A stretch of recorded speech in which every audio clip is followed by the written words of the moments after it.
बिस्मिल्लाहिर्रहमानिर्रहीम। अस्सलाम वालेकुम। Welcome to Mehboob TV Oman news. उम्मीद करते हैं कि आप तमाम दोस्त खैरियत से होंगे।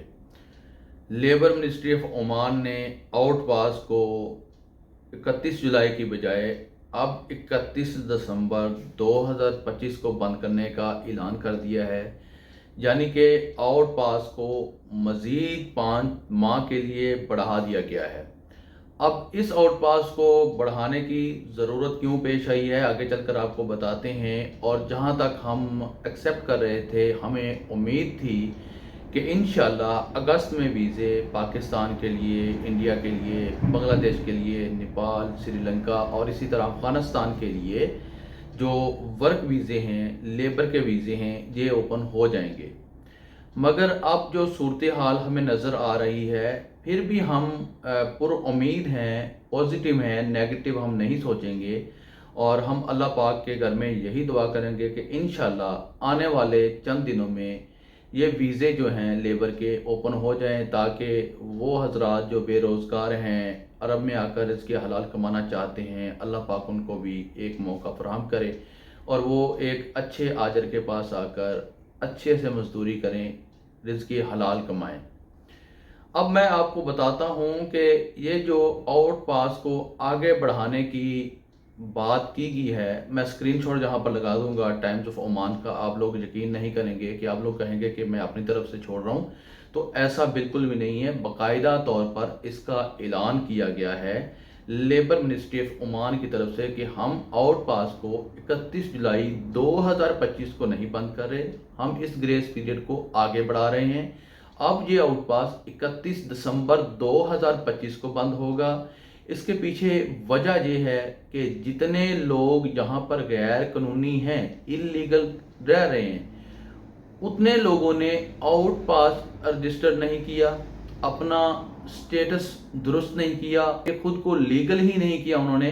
इस ग्रेस पीरियड को आगे बढ़ाने की इसलिए नौबत पेश आई कि वो हजरात जो पाकिस्तान, इंडिया, बांग्लादेश, नेपाल, श्रीलंका से किसी कंपनी के वीज़े पर आते हैं और आते ही एयरपोर्ट से स्किप हो जाते हैं, भाग जाते हैं, अपनी कंपनी या अपने अरबाब के पास नहीं जाते, उनके पास भी अब ये अच्छा खासा मौका अल्लाह पाक ने एक बार फिर दिया है कि आप यहाँ तो आउट पास बनवा लें। अगर आपको आपकी कंपनी ने ब्लॉक किया हुआ है, आपके अरबाब ने ब्लॉक किया हुआ है, तो सनद के ऑफिस में जाएं, वहां पर अपना ब्लॉक ओपन करवाएं और अपना वीज़ा नई कंपनी में नए अरबाब के पास लगवा लें, या पुराने अरबाब पुरानी कंपनी में अपना वीज़ा लगवा लें। और वो लोग जिनके फैमिली वीज़े थे, सालों से यहाँ पर मौजूद हैं और वापस जाने का नाम तक नहीं ले रहे, उनको भी एक मौका फिर से अल्लाह पाक की तरफ से फराहम किया गया है कि आप भी अगर फैमिली वीज़े पर यहाँ पर आए थे और सालों से यहाँ पर मौजूद है सल्तनत ऑफ ओमान के अंदर, तो आपको आउट पास लेकर बाइज्जत तरीके से अपने मुल्क रवाना हो जाना चाहिए। आपका तलक पाकिस्तान से हो सकता है, आपका तलक इंडिया से हो सकता है, आपका तलक बांग्लादेश, नेपाल, श्रीलंका से हो सकता है, किसी भी दूसरे मुल्क से आपका तलक हो सकता है। अगर आप सालों से फैमिली वीज़े पर यहाँ पर रह रहे हैं और आपके फैमिली वीज़े ख़त्म हो चुके हैं, एक्सपायर हो चुके हैं, तो इससे बेहतर है कि आपको पकड़कर डिपोर्ट किया जाए और आपकी बेइज्जती हो, आपकी इज्जत नफ्स को ठेस पहुँचे। बेहतर है कि आप आउट पास हासिल करें और अपने मुल्क बाइज्जत तरीके से रवाना हो जाएं। अब वो हजरात जो विजिट वीज़े पर सल्तनत ऑफ ओमान में आए थे, 10 दिन का विजिट वीज़ा था, 1 माह का विजिट वीज़ा था, 3 माह का विजिट वीज़ा था, या फिर 6 माह वाला शॉर्ट वीज़ा था, और वीज़ा ख़त्म होने के बाद यहाँ पर रह गए कि हम जी रियाल छापेंगे, हम रियाल बोरियों में भरकर वापस अपने मुल्कों में भेजेंगे, अपने घर भेजेंगे और बहुत से अच्छे कारोबार करेंगे, और वो भी स्किप हो गए। अब आप जब विजिट वीज़ा लेकर आते हैं, खासकर मैं पाकिस्तानियों की बात करूंगा क्योंकि इंडियन इस सिलसिले में बहुत अच्छे हैं, वो विजिट वीज़े पर आते हैं अपने टाइम पीरियड के हिसाब से, जहां से एग्जैक्ट कर देते हैं, आउट हो जाते हैं। जब आप विजिट वीज़े पर आते हैं, 3 माह वाला विजिट वीज़ा लेकर आते हैं, आपको कोई आपका दोस्त है, कोई आपका रिश्तेदार है, कोई आपका जानने वाला है, या कोई आपका पुराना अरबाब है, वो आपको विजिट वीज़ा वो आपको दे देता है और आप उसका गलत नाजायज़ फ़ायदा उठाते हैं। 3 माह के बाद आप उससे मिलते तक नहीं, आप भाग जाते हैं। अब इसका नुकसान क्या होता है? इसका एक तो नुकसान ये होता है कि पर डे के हिसाब से 10 ओमानी रियाल आपको مخالفہ ہو رہا ہوتا ہے، جرمانہ ہو رہا ہوتا ہے، اور دوسرا جس بندے نے آپ کو سپانس کیا تھا، جو آپ کا سپانسر تھا، اس کو آگے پھر دوبارہ سے ویزا نہیں ملتا۔ وزٹ ویزا تو بالکل بھی نہیں ملتا، ورک ویزا ملنے میں تھوڑی اس کو مشکلات کا سامنا کرنا پڑتا ہے، لیکن مل جاتا ہے۔ اب یہ وزٹ ویزے والے حضرات کے پاس بھی بہت اچھا خاصا موقع ہے کہ جتنے بھی آپ کے اوپر مخالفے ہیں، جرمانے ہیں، آپ تمام تر جرمانے دیے بغیر، تمام تر مخالفے پے کیے بغیر سلطنت آف عمان کو چھوڑ کر اپنے ملک روانہ ہو سکتے ہیں۔ آپ کے پاس اچھا خاصا موقع اللہ پاک کی طرف سے آپ کو فراہم کیا گیا ہے۔ آگے بات کرتے ہیں وہ لوگ جو انلیگل طور پر غیر قانونی طریقے سے سلطنت آف عمان میں داخل ہوتے ہیں۔ بہت سے ایسے میرے دوست احباب ہیں جو کہ یو اے ای سے سلطنت آف عمان میں غیر قانونی طور پر داخل ہوئے ہیں، کیونکہ عمان کا ریال بڑا ہے جی، عمان میں زیادہ کمائی ہے جی، وہاں پر زیادہ ریال بنیں گے، اس لیے ہم ڈنکی لگا کر یعنی کہ بارڈر کراس کر کے سلطنت آف عمان میں آ جاتے ہیں۔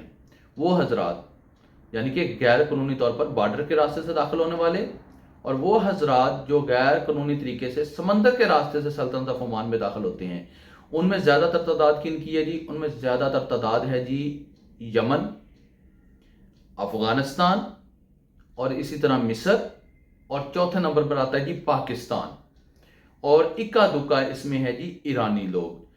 ان لوگوں کے پاس بھی بہت اچھا موقع اللہ تعالیٰ کی طرف سے یہ فراہم کیا گیا ہے کہ 5 ماہ آؤٹ پاس کو مزید آگے بڑھا دیا گیا ہے، تاکہ آپ لوگ اس سے فائدہ اٹھائیں، اپنی امبیسی وزٹ کریں۔ اگر آپ کے پاس آپ کے ڈاکومنٹس موجود نہیں ہیں، آپ کے کاغذات آپ کے پاس موجود نہیں ہیں، تو آپ پی ڈی ایف فائل میں اپنے موبائلز کے اندر ان کاغذات کو، ڈاکومنٹس کو منگوائیں اپنے گھر سے، اپنے ملک سے، اور اپنی امبیسی میں تشریف لے جائیں، آؤٹ پاس رجسٹر کریں، بغیر کسی جرمانے کے، بغیر کسی سزا کے آپ سلطنت آف عمان سے باعزت طریقے سے آپ اپنے وطن جو ہے روانہ ہو سکتے ہیں، جا سکتے ہیں، اپنی فیملی میں جا سکتے ہیں۔ یعنی کہ اس گریس پیریڈ کو آگے بڑھانے کا مقصد یہ تھا، مطلب کہ جو لوگ غیر قانونی ہیں جہاں پر، انلیگل ہیں جہاں پر، ان کو ایک اور موقع دیا جائے۔ نہیں تو آپ سعودی عرب کی نیوز کے بارے میں جانتے ہوں گے، یو اے ای کی نیوز کے بارے میں جانتے ہوں گے۔ اس وقت یو اے ای کی جیلوں میں 65,000 خارجی لوگ غیر ملکی قید ہیں۔ کیوں قید ہیں؟ وہ بھی وزٹ ویزے والے تھے، ورک ویزے والے تھے، فیملی ویزے والے تھے، بھاگے ہوئے تھے اربابوں سے، کمپنیوں سے بھاگے ہوئے تھے۔ جب ان کو گریس پیریڈ دیا گیا کہ آپ یہاں تو اپنا سٹیٹس درست کر لیں، یہاں پھر آپ ملک چھوڑ کر اپنے ملک روانہ ہو جائیں، انہوں نے اس پر عمل نہیں کیا۔ بعد میں یو اے کے حکام اور سعودی عربیہ کے حکام نے چھاپے مارے اور روموں سے لوگوں کو اٹھایا، پتاکے چیک کیے، پاسپورٹ چیک کیے، اگر ختم ہیں، ایکسپائر ہیں تو سیدھا لا کر جیل میں ڈال دیا۔ اب ان کے خلاف قانونی کارروائی ہوگی، پھر بعد میں ان کو ڈیپورٹ کر دیا جائے گا۔ اور اب تو پاکستان میں ایک قانون بن گیا ہے کہ اگر آپ کو عرب کے کسی بھی ملک سے یا یورپ کے کسی بھی ملک سے ڈیپورٹ کیا جاتا ہے، آپ ڈیپورٹ ہو جاتے ہیں، تو آپ کے خلاف پاکستان میں ایک تو قانونی کارروائی ہوگی۔ اگر آپ نے کوئی سنگین جرم کیا ہے تو آپ کے خلاف ایف آئی آر درج ہوگی۔ اگر آپ نے کوئی سنگین جرم نہیں کیا ہے تو پھر بھی آپ کو بہت بڑی سزا ملے گی، 5 سال کی سزا ملے گی۔ 5 سال کے لیے آپ کے اوپر سفری پابندیاں عائد کی جائیں گی، 5 سال کے لیے آپ کا پاسپورٹ بلاک کیا جائے گا۔ یہ کم سزا ہے کہ آپ ایک ملک سے ڈیپورٹ ہو کر پاکستان جا رہے ہیں، وہاں پر ایئرپورٹ کے اوپر ہی آپ کے خلاف کارروائی پاکستانی حکومت کی طرف سے کی جائے گی۔ اس سے بہتر ہے کہ عزت کے ساتھ، باعزت طریقے سے آپ اپنے ملک روانہ ہوں، تاکہ آگے آپ کو اپنے ملک میں بھی کسی مشکل کا سامنا نہ کرنا پڑے، اور جہاں پر بھی آپ کو کسی بھی مشکل کا سامنا نہ کرنا پڑے۔ تو میں امید کرتا ہوں کہ آپ تمام دوست احباب کو میری بات کی سمجھ آ گئی ہوگی۔ اگر میری بات کی آپ تمام دوست احباب کو سمجھ آ گئی ہے تو اس ویڈیو کو لائک کر کے سوشل میڈیا کے اوپر لازمی شیئر کر دیں، تاکہ دوسرے لوگوں تک میری آواز پہنچ سکے اور وہ اس سے فائدہ اٹھا سکیں۔ اس ویڈیو کو لائک کر کے کمنٹ سیکشن میں اپنے پیار اور محبت کا اظہار بھی آپ لوگوں نے ضرور کرنا ہے۔ اسی کے ساتھ مجھے دیجیے اجازت، آنے والی ویڈیو تک اپنا رکھیے خیال اور مجھے رکھیے دعاؤں میں یاد۔ اللہ حافظ۔